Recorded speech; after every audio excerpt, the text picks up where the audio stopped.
Okay. So welcome everybody to this week's edition of eoPERCS. My name's Raymat and I will be your host for today.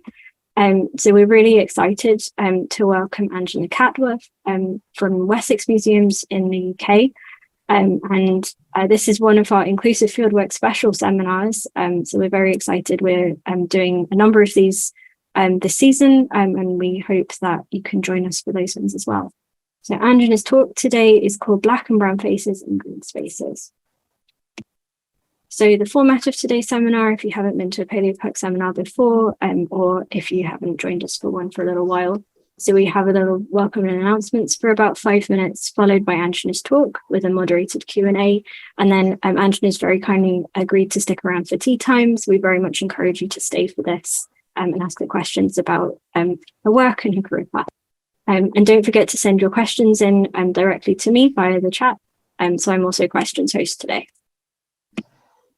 So a bit of housekeeping. eoPERCS values the participation of everyone interested in the paleosciences. Please remember to abide by our code of conduct during today's seminar. If you somehow found yourself here without having signed that, please take a moment to go to our website and have a look at this and familiarize yourself. Please remember to mute yourself for the duration of the talk. You shouldn't be able to unmute yourself, but if you find that you can, please don't, so that we have a nice quiet environment for our speaker. Just a reminder that you can ask questions by chatting directly to me at questions at eoPERCS, or you can also use the raise hand function and we will allow yourself to unmute you. Any technical issues should also come directly to me as questions host. We also have closed captions built into our Zoom, and you can use the CC button to show or hide them. So this is at the bottom of your screen in the little ribbon. You can also remember to nominate all of your outstanding early career friends. I'll drop that link in the chat very shortly. And also remember to fill in our weekly feedback form for demographic information so we know a bit more about who's attending. So this is anonymous, optional, but very much encouraged. And I'll drop those very, very shortly.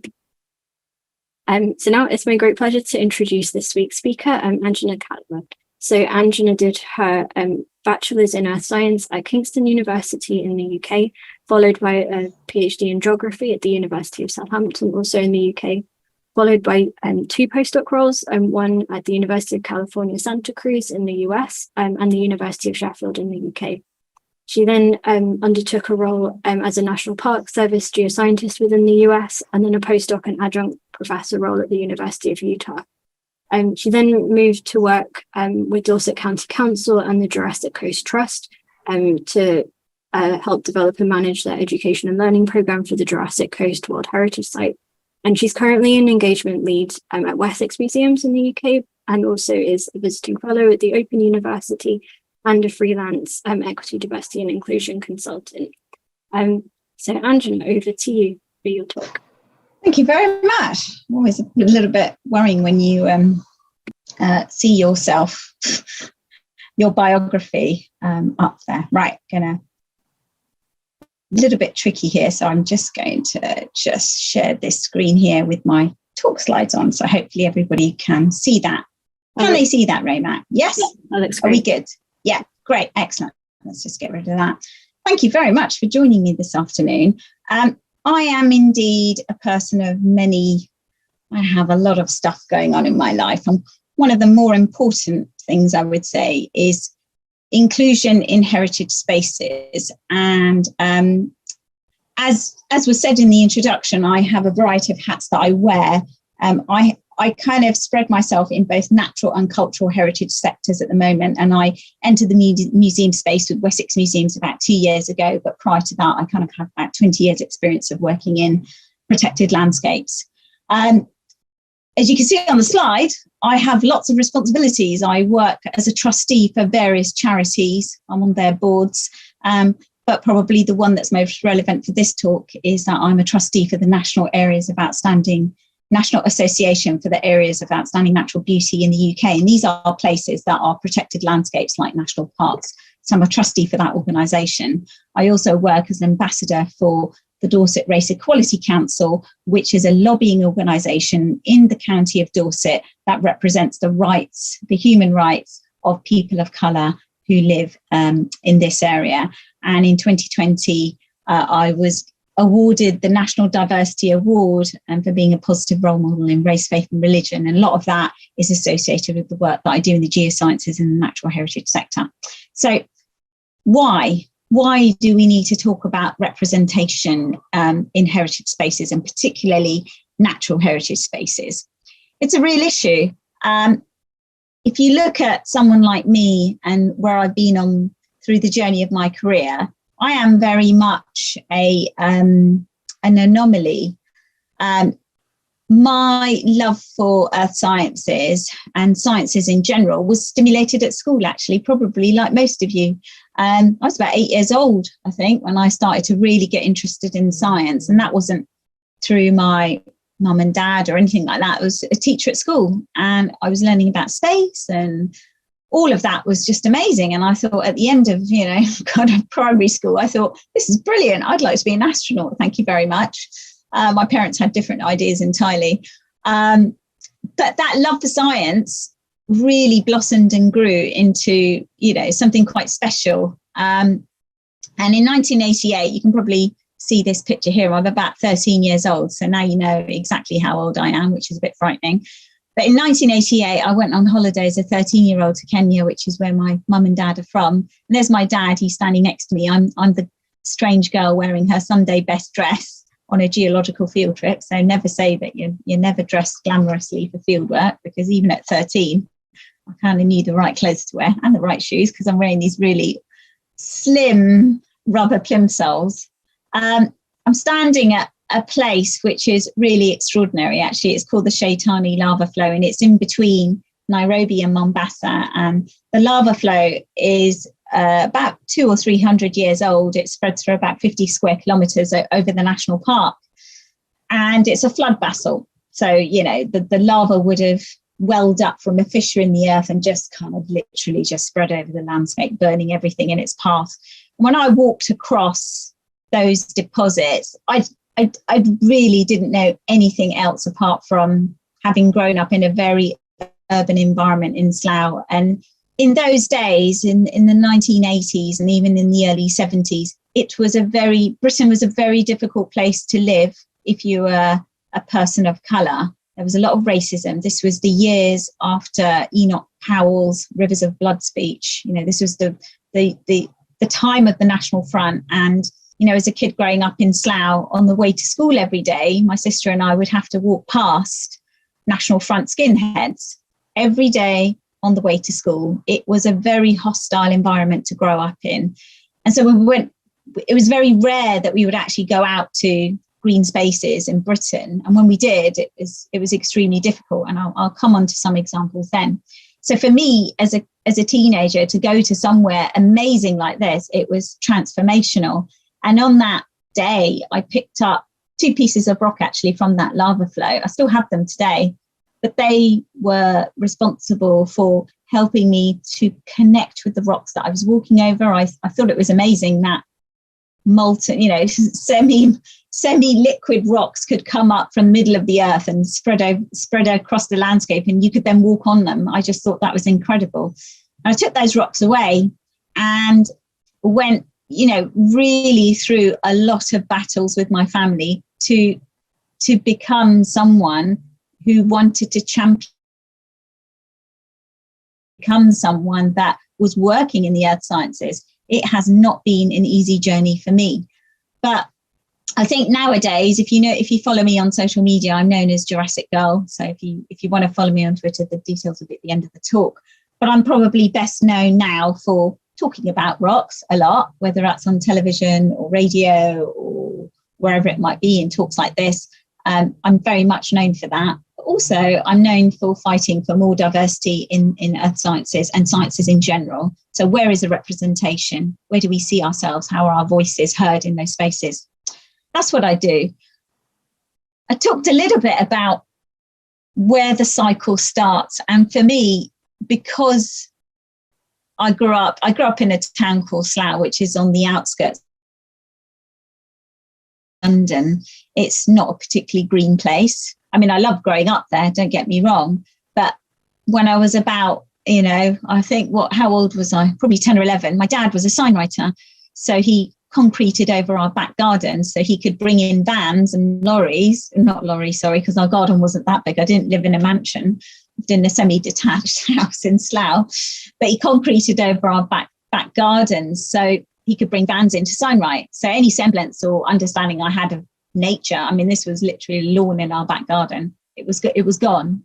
So the only exposure I really had to nature was the school playing field or the local park.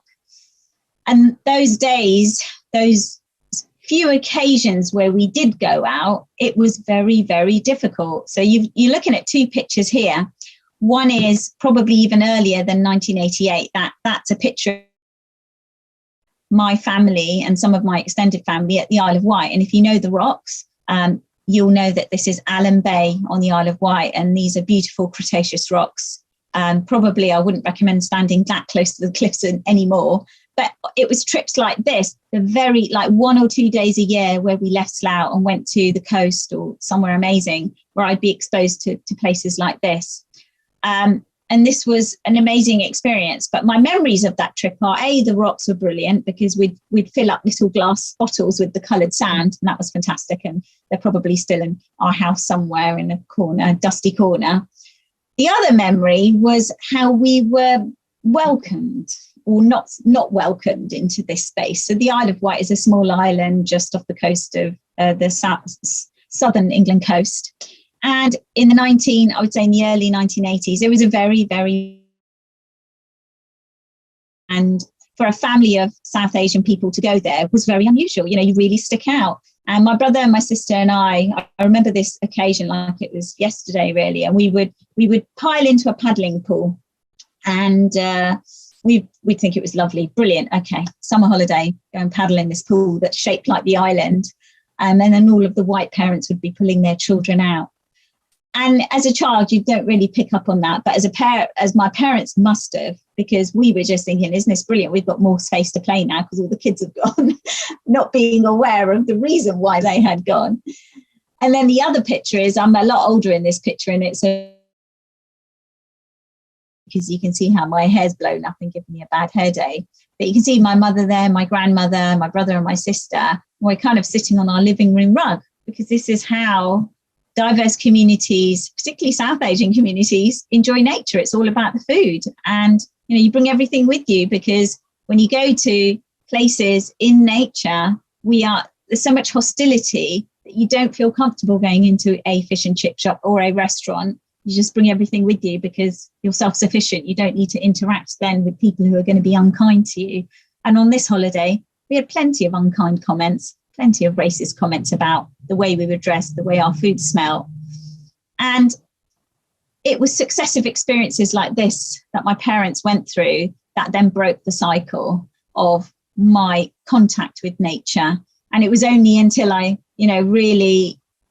had that experience in Kenya, walking across that lava flow, and I had to hold on to that as a source of inspiration to help me go where I wanted to go, like a beacon in the night. And it was really interesting because my parents grew up in Nairobi, and both my parents had amazing experiences in nature. And I've spoken to them since, because I'm writing a book and trying to understand where that cycle got broken. But my dad lived in a neighborhood in Nairobi where the neighbor across the street had a charcoal lorry, and once a month, all the community would come together, clean out the lorry, and they'd all pile in, and the driver would take them to these amazing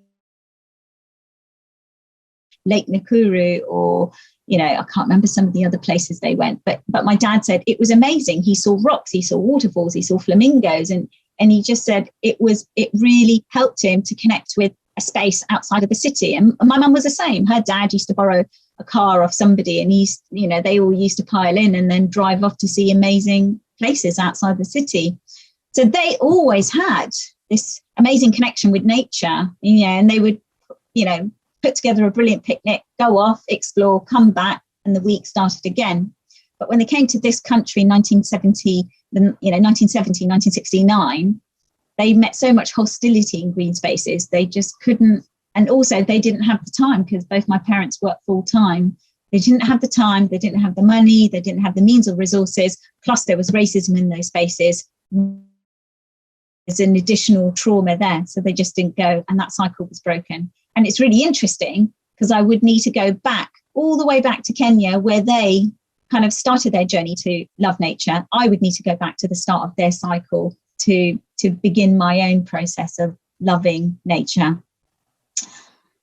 So when we talk about that emotional trauma that diverse audiences bring with them in whatever spaces they are, but particularly natural spaces, take a look at this headline. This is from The Times and published in February 24th, 2021. And this is on the back of the post-lockdown crowds that kind of flooded to the UK coast once lockdown restrictions were lifted. So this is a picture taken after the summer lockdown restrictions eased in summer 2020. Now, this is on the Dorset coast. If you know the rocks, you'll know it's Lulworth Cove and Durdle Door. And the owner of the site is the whole of this area, Durdle Door and Lulworth Cove, is owned by a private family. It's called the Lulworth Estate, and it's owned by the Weld family. And I know the owner, the landowner, really well. When I was working at the Jurassic Coast, I worked alongside him. He was one of our, he was actually the chair of our steering group for the Jurassic Coast World Heritage Site. So I know him really well. But 15 years on, 17 years on, he then wrote a statement. These are his words. And I was really angry because I thought, I've worked with you for this long and you don't understand how offensive these words are. The culturally diverse crowds blamed for seaside litter and vandalism. And so it was really upsetting because I thought to myself, and actually I went on radio and talked about this at length actually for BBC Asian Network and had to field all of these angry people on the radio station. And I agreed with them. To be labelled as responsible for the vandalism that the British coastline, but also other protected park experience, to be put into that category was incredibly offensive. And we're almost going back now to my experiences in the 1980s. Are we revisiting that now? Because if we're putting out these messages as natural heritage organisations that you are to blame for the state of nature at this moment in time, why would we ever go there? Why would Black and Asian families, why would they go to these beautiful natural places if this is the response that they're going to have? So I just wanted to kind of give you that context of this was my life growing up in Britain in the 1970s and the 80s. And full circle back to that now, which is questioning where the Black and brown faces are in nature. If they're not there, why are they not there? And is it because of these attitudes that persist and pervade? Here's another example here. So there are assumptions made about who enjoys nature, who belongs in nature. And if you can't read the tweets, I'll read them out for you.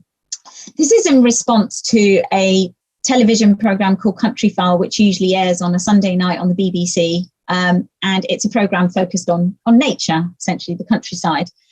This is one of my very good friends I follow on Twitter and Instagram called Dwayne Fields, and he presented a piece which was off the back of a government report that began to, it was the beginning of the conversation that started to talk about where are diverse spaces in nature? Why is it that only 1% of visitors to national parks come from Black and Asian origins?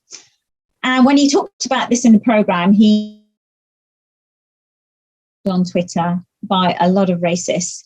And these statements are quite interesting. Let's read them out. What exactly prevents a person from enjoying the countryside? Maybe they find it boring. They're not interested in nature, flora and fauna, that kind of thing. To suggest the countryside is a white thing is absolutely absurd. So that's one person on Twitter. Another says, but surely that says more about some of those from the BAME community, Black, Asian, minority, ethnic community, who have created their own artificial barriers.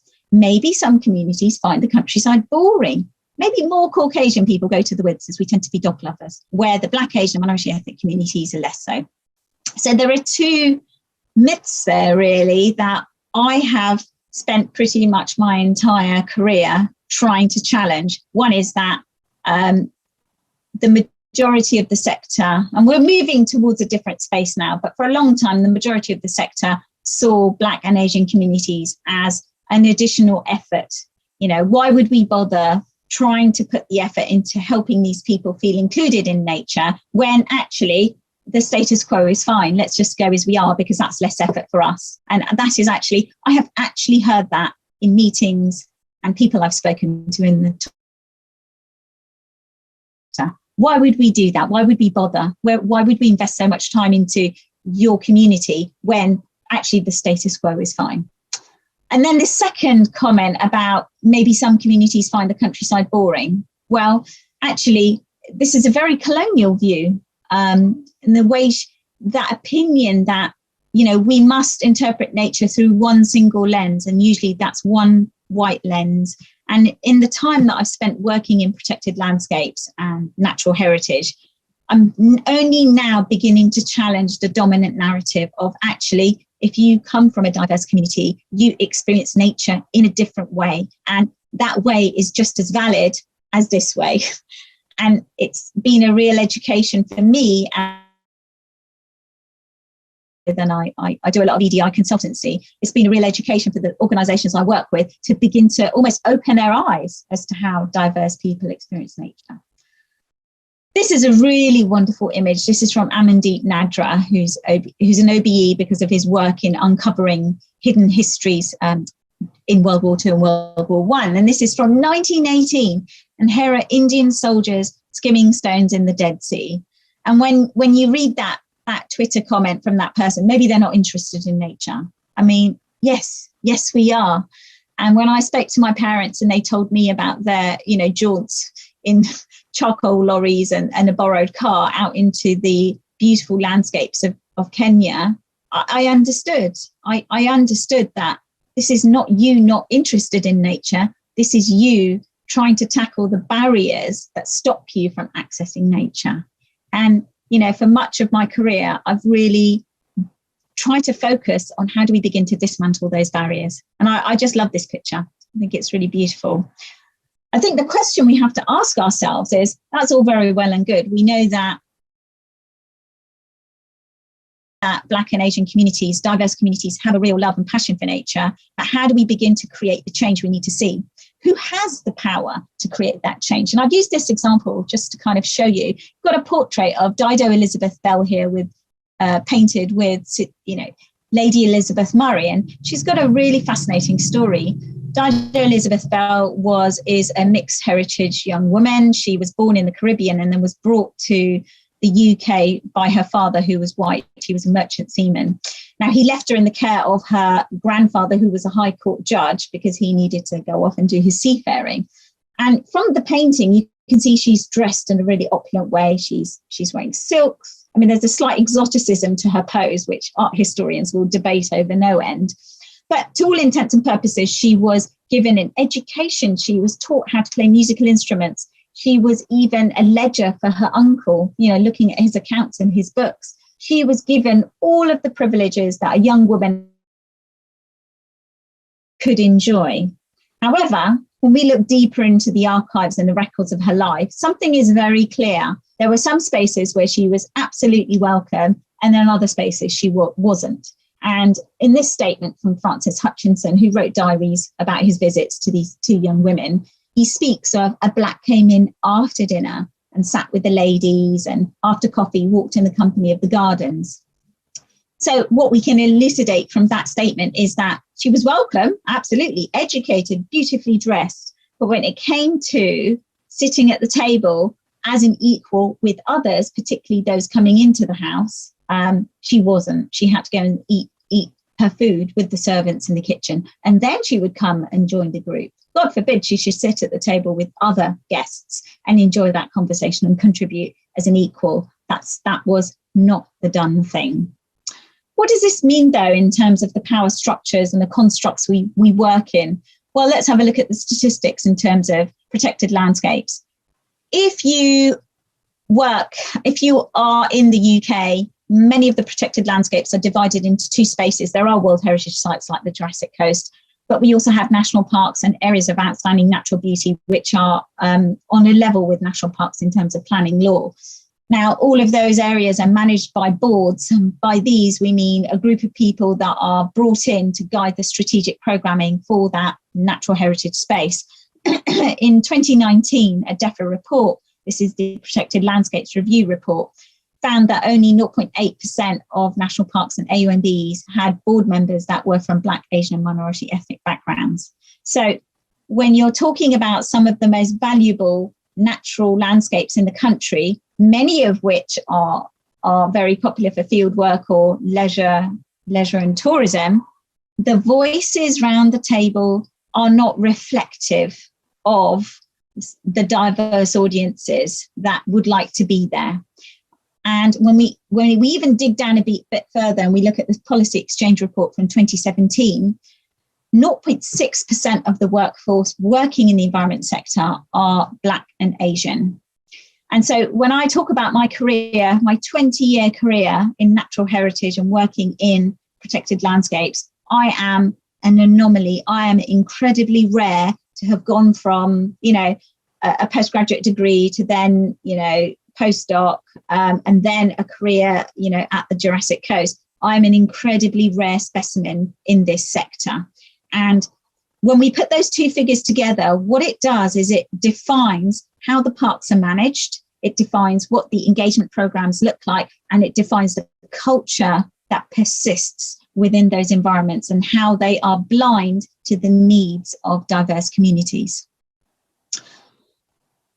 Essentially, that the whiteness that pervades the natural heritage sector blinds the ability to then work effectively with underserved audiences.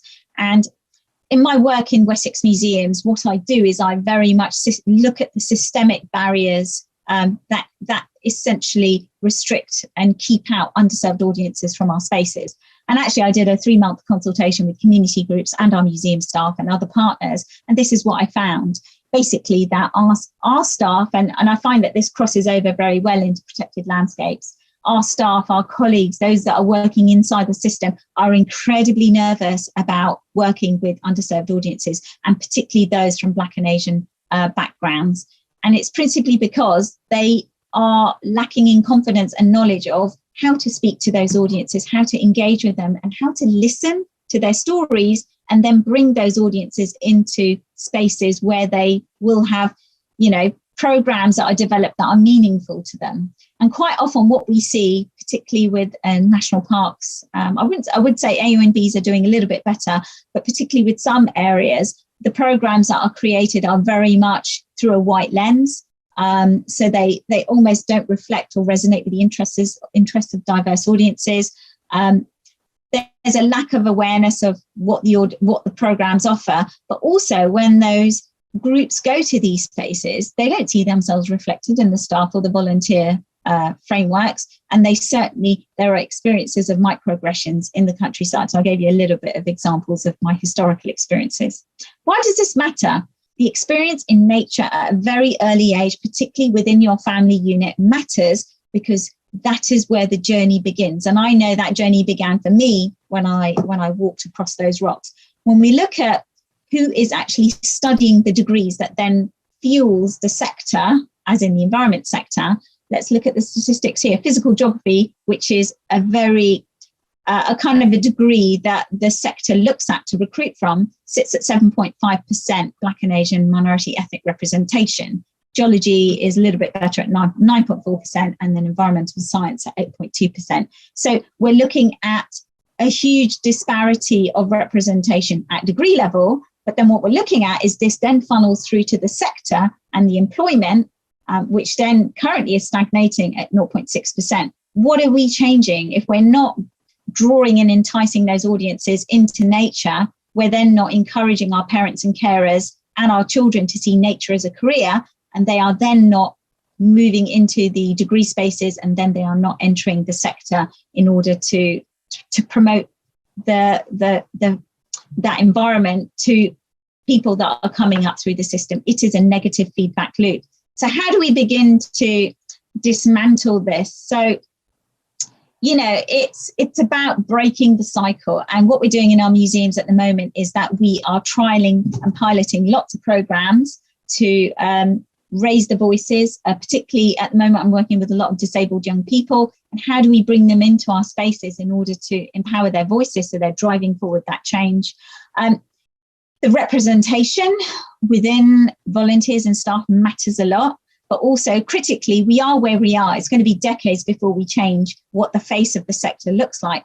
So at the moment, I'm doing a lot of work with a lot of different organisations in changing systemic frameworks and the composition of boards to begin to help to open out and build their confidence in working with diverse communities. This is all critical for beginning to break that negative feedback cycle. Where are we now? What's actually happening out there? So I'm currently a visiting fellow at Open University working on a NERC, it's just completed a NERC funded program. What we did was we worked with 4 people of colour led walking groups across the country. And what we did was we trained the walk leaders all about earth sciences in the landscape. And it was incredibly effective. And the results for that programme will be out shortly. In fact, we've just secured some funding for our next round of training. Incredibly effective. And the reason why is because we have greater ownership over the landscape as diverse people. Now, this photo was just taken on Sunday. And if you follow me on Twitter, you'll be able to read a lot more about this event. But this event was created by Geeta Ludra, Dr. Geeta Ludra, who has set up a people of colour walking group in the Chilterns. And what she's doing is for 2 years, she's been supporting South Asian communities in particular to walk in the Chilterns, to be encouraged and supported and have confidence to be in nature.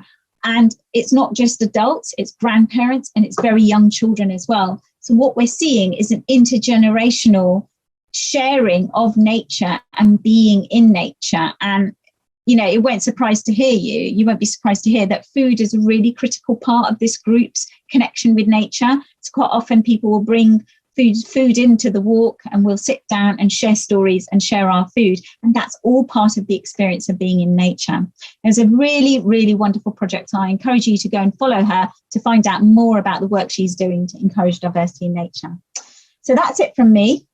Here are my details. If you would like to follow me or talk to me about some of the work that I do. I'm going to hand back over to Raymat. So thank you very much. Great. Thank you so much for your talk. That was really awesome. So a quick reminder to the audience to send in your questions directly to me. So there's questions at eoPERCS within the participants list. So we have some questions in already. So from all of the projects that you're working on at the moment, which one are you enjoying the most? Oh my goodness. Let me have a think. I think it's got to be the Walking the Walk project with Open University, because I'm really starting to see tangible change where we are transferring our knowledge about and love for earth sciences and landscape evolution to people who really don't know about science. They are new to science. It's been quite magical and quite transformative to take that into the landscape, talk about the geology. And I do this with Professor Claire Warren and Dr. Marcus Badger at Open University. They're geologists there. The 3 of us go out with the groups. And when we talk to them about the rocks under their feet, the landscape and how it's formed, you can see the spark in the eyes of our participants. You can see them falling in love with the landscape. That, for me, is the winner. You can't beat that feeling. Nice. So is it with this project, it's all ages and stages or particular ones? We are working with parents and carers. So our objective is to encourage parents and carers, particularly those, they're all from diverse backgrounds, to see nature as a career, to see earth sciences as a career that they would like to encourage their children to enter. So it's breaking down the barriers that if you study geography or earth sciences, you're never going to get a job, because this is very much a line of thought that is prevalent in particularly in immigrant communities, where there is a strong focus on economic viability in terms of choices for education. You know, you've heard the classic doctor, lawyer, teacher. What we're trying to do is help our parents and carers understand that nature can be a career. It can be a rewarding and valuable career for their children.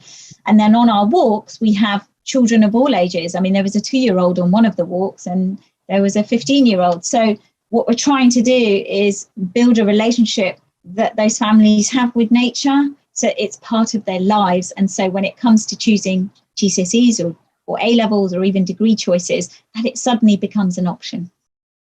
Nice. It's super exciting. It's nice that you're able to work like on a family basis as well. Yeah. So we have another question through.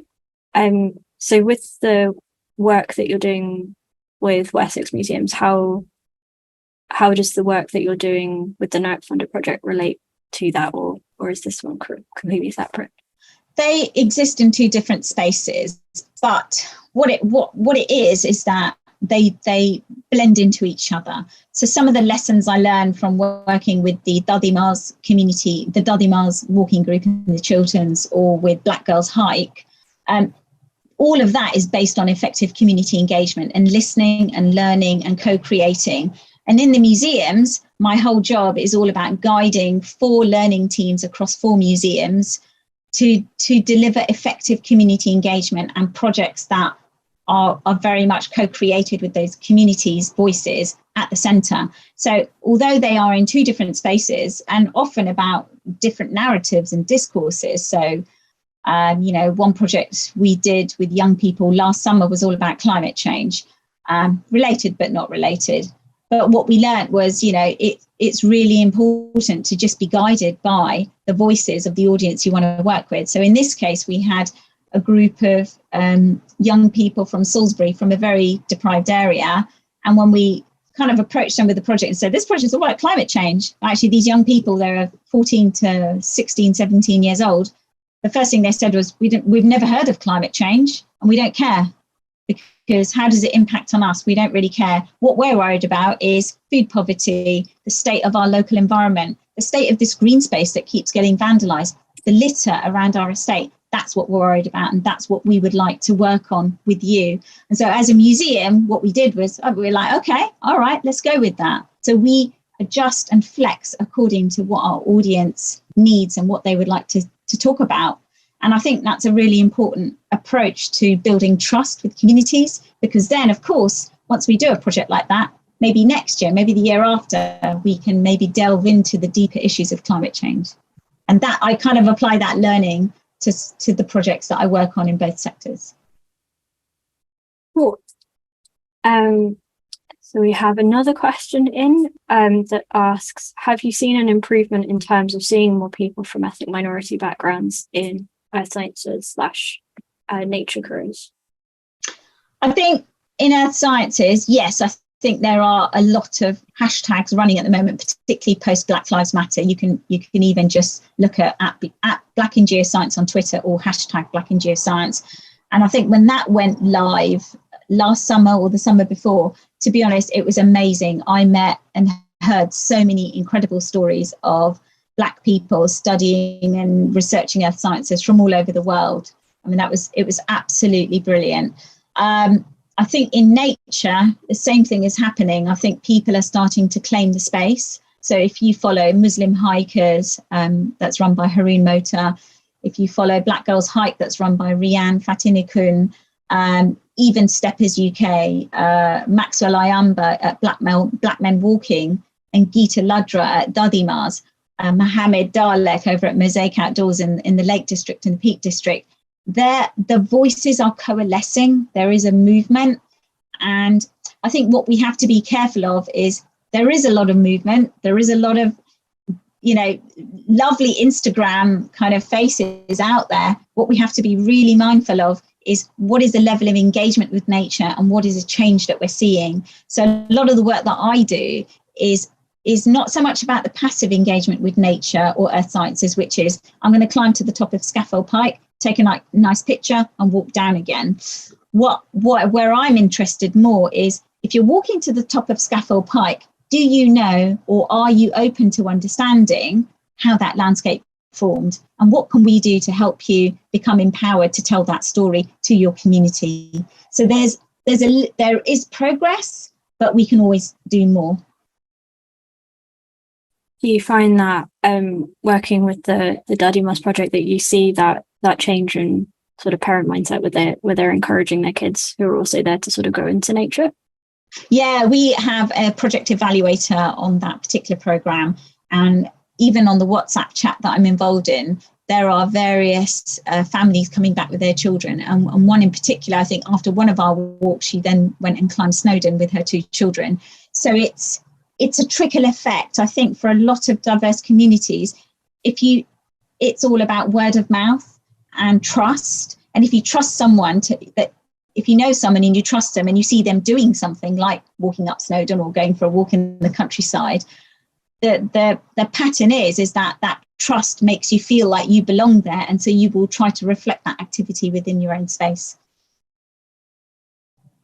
Thanks. I hope that answers that question. Yeah, no, that's encouraging that happened as a ripple with the project. So we have another question through. Thank you so much, Anjana. How do you see the higher education sector's role in this work? Are there changes to curricula you'd like to see in the earth sciences, for example?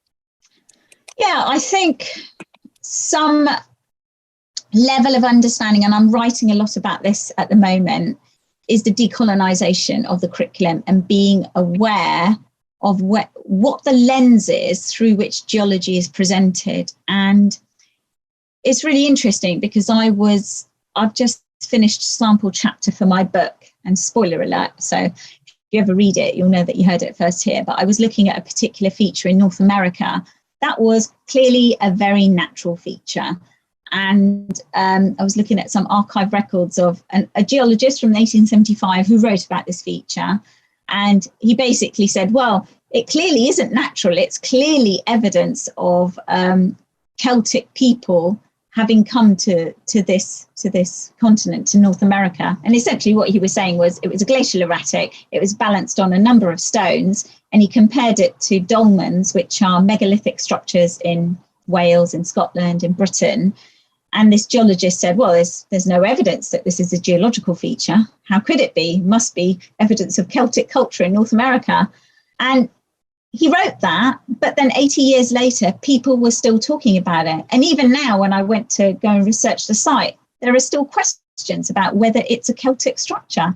And what's really interesting is when you delve deep into that narrative, it's all coming from a colonialist point of view of saying that the Native American people, the First Nations people, couldn't possibly have made this themselves, and also that our presence in colonizing this space is justified because look, generations ago, this is a piece of evidence that proves our existence here. So these are the kind of stories that I'm uncovering, and I think we would be mindful as earth scientists and geologists to look at how history and science has been abused and misused willfully, in some cases, to further the cause of colonial narratives. I don't know if that helps or answers that question, but I'm quite passionate about that. Are you working with any groups that are doing decolonisation work at the moment? No, this is all research that I'm doing for my forthcoming book. But in the museum sector, I am part of, we are funded by the Arts Council, so we're a partnership of now 5 museums, and we have a big decolonisation programme running across all of our museum partnership. What we do is that we have lots of training, and we're working with the Museums Association to really examine the way we talk about objects. And I think it's really important because there is a different lens through which these objects can be looked at, and the same applies to nature. And what I find really interesting, and this is all part of the research for this book that I'm doing, is that folklore and cultural narratives have a very strong link to the science. You know, when I read about some of the Native American folklore about geological features and the stories they tell about how these features have formed through their voices, actually, they're not far off from what the science is saying. So, you know, from my point of view, we should be embedding that rich cultural storytelling into the teaching of science. I don't think the two are actually very separate. And I think what that then does is it begins to place a greater respect on how those Indigenous communities and diverse communities engage and think about nature, and that science isn't just this kind of process that exists in isolation to those voices. I think hopefully in my book, this will make more sense, and it will begin to allow us to question and respect the views and the contributions of Indigenous communities to landscape evolution. Cool. It'll be really exciting to see your book when it comes out. I think you've got to wait another 3 years. So. So we have another question. So thanks, Anjana. How much are financial barriers affecting BAME communities access nature, and how could that barrier be removed? It's a really interesting question because, yes, it does. Of course, right now we are we're facing a recession. It is extremely difficult for families out there. And we know from statistics from COVID that Black, Asian and minority ethnic communities were hit the hardest during COVID in terms of job loss, in terms of impact of COVID on health and health inequalities. So this is what the community is already dealing with. Then when you add on, hey, go into nature because it enhances your health and well-being and connection with the planet, it's probably the last thing on these communities' list of priorities, just like even going to a museum.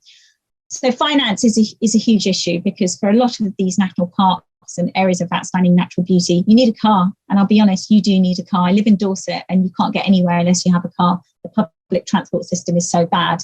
But if you are in a city, and we know statistically that in the United Kingdom, many Black and Asian communities, actually, they are in urban populations or urban fringes, nature is on your doorstep. And so what we have to do better is, and I work with the Ramblers on this actually, on a study that we published last summer, there should be somewhere that you can go within 5 minutes walk of your house that immerses you in nature. And we lobbied the government on this in the environment bill, to really begin to build in places where people can access nature, can enjoy nature, especially if they don't have a back garden. And I think that's probably what I would say is finance is always going to be a barrier. But if we can have nature within 5 minutes walk of our house, that's the next best thing. You don't have to go to a national park. You don't have to see door to door. You can go, to your local park and still see butterflies and wildflowers, and that will still give you the benefit and enjoyment that going to the Lake District would have. Controversial, I know. It's definitely a good thing to do if you have the local museums that you can just go to, definitely without a car. So last call for questions.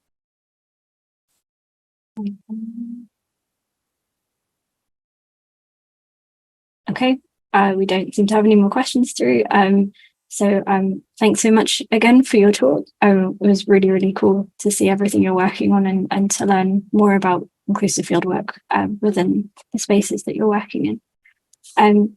So I'm just going to quickly take over the screen share from you and close out.